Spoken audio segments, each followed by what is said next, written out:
Assalamualaikum warahmatullahi wabarakatuh. Waalaikumsalam warahmatullahi wabarakatuh. Selamat pagi dan salam sejahtera bagi kita sekalian. Pagi. Oke, baik. Sebelum kita memulaikan pelajaran pada saat ini, dimohon kepada kelas untuk pimpin kita dalam doa. Sebelum kita memulaikan pelajaran kita, mari kita berdoa menurut agama dan kepercayaan kita masing-masing. Doa dimulai. Doa selesai. Sebelum masuk pada pembelajaran kita, Bapak absen dulu. Andriani, Hadir Pak. Ainun, Hadir Pak. Seli, Hadir Pak. Saiful, Apa? Okrin, Hadir Pak. Metsiana. Hadir Pak. Ya, jadi materi kita pada saat ini yaitu tentang perkembangan model atom. Jadi sebelum kita lanjut ke materinya, Bapak mau tanya dulu, kira-kira apa pengertian dari atom itu? Siapa yang bisa jawab? Atom adalah, kalau menurut saya, atom adalah suatu partikel penyusun suatu benda yang berukuran sangat kecil. Ya, kalau tim lain? Saya. Ya, Rina, di mana? Kalau menurut saya, atom itu suatu satuan yang terdiri atas inti atom dan elektron negatif yang mengelilinginya. Terima kasih. Oke, baik. Jadi benar sekali jawaban dari Okrin dan Rina. Jadi atom itu adalah satuan dasar materi yang terdiri atas inti atom serta awan elektron bermuatan negatif yang mengelilinginya.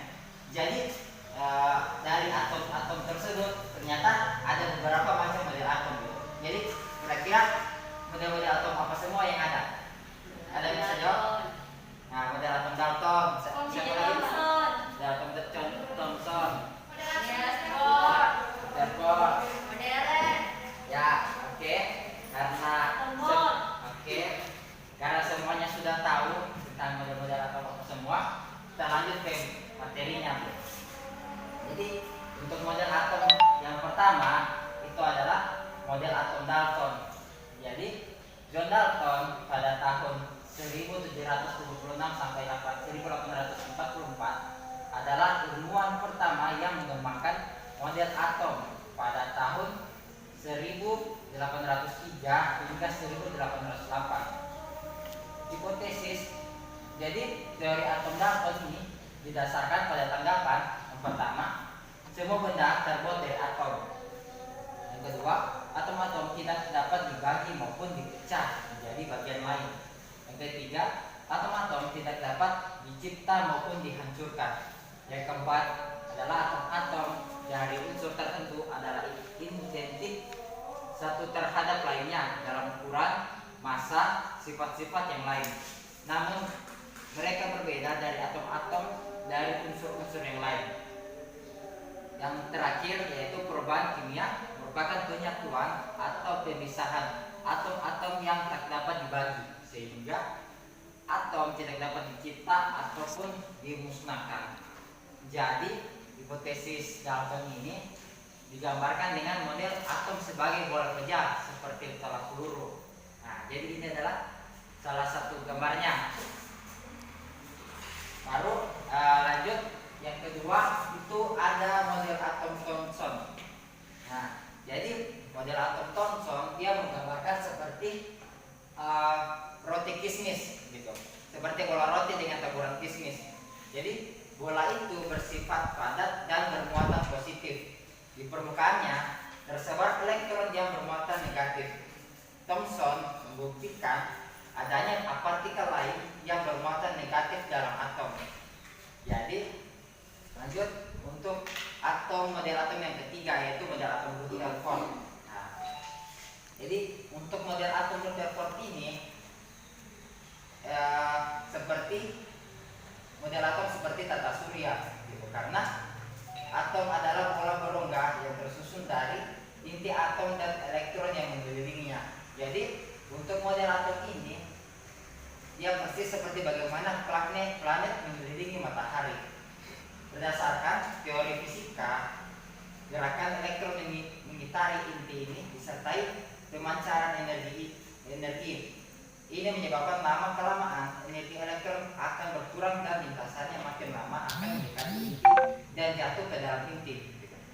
Dan untuk model atom yang berikutnya yaitu ada model atom Bohr.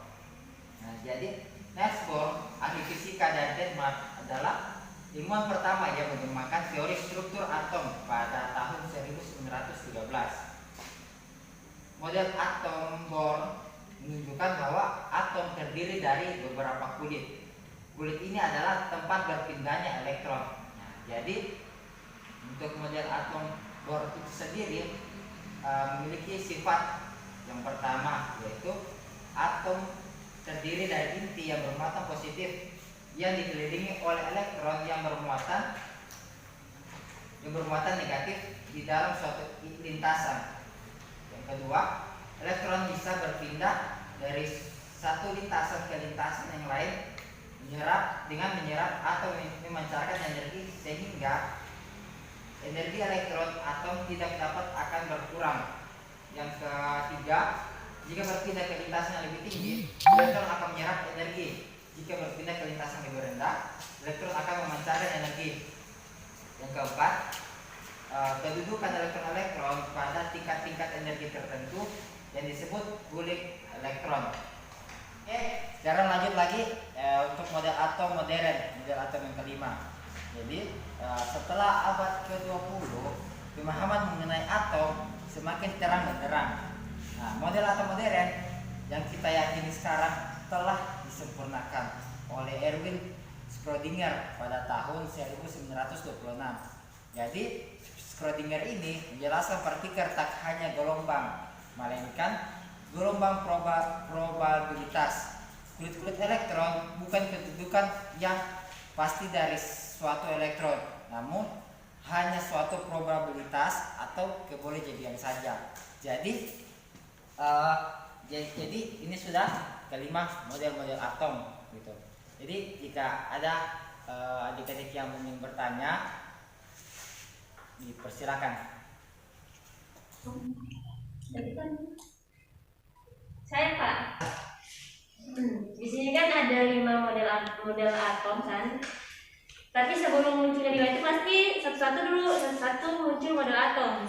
Nah, di sini saya mau tanyakan apa yang menyebabkan sehingga model-model atom ini bermunculan satu-satu? Maksudnya kayak disempurnakan begitu, kenapa bukan cuma satu saja? Oke, baik. Terima kasih atas pertanyaan yang begitu bagus. Jadi dari yang Bapak sudah jelaskan tadi, kira-kira siapa yang bisa menjawab pertanyaan dari Ainun? Saya, Pak. Ya, Ainun bisa?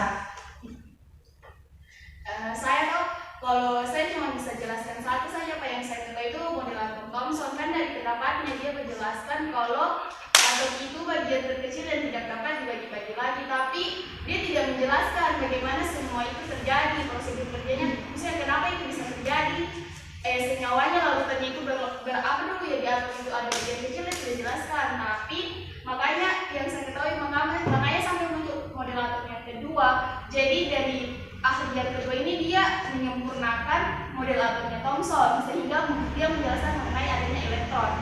Tapi itu kelemahannya di model atom Thomson sehingga disempurnakan lagi oleh pendapat ahli yang kedua.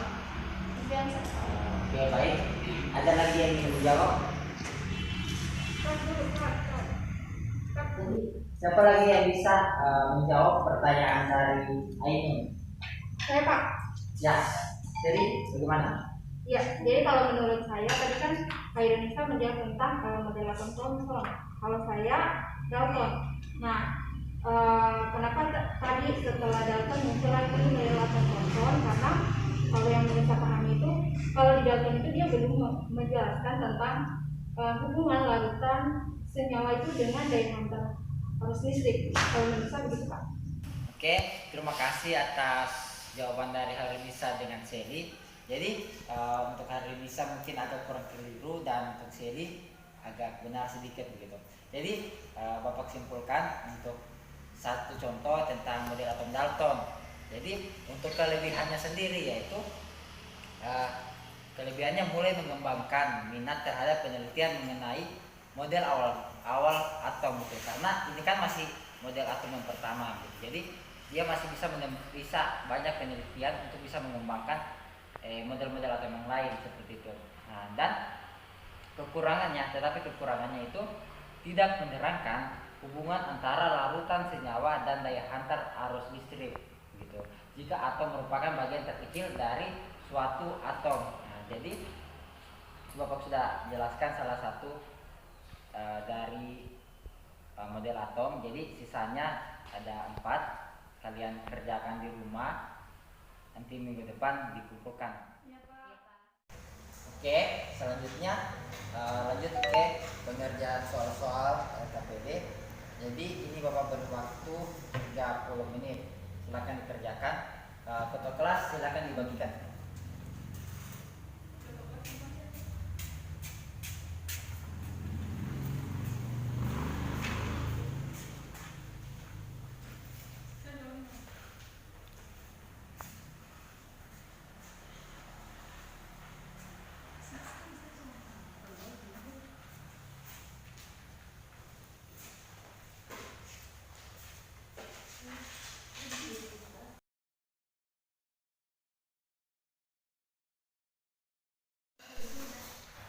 Foto kelas sudah boleh dikumpul LKPD-nya. Pak, sedikit lagi Kak, sedikit lagi. Ini sama. Oh, belum selesai kok. Pak, saya sudah. Sudah belajar nih Kak. Saling satu.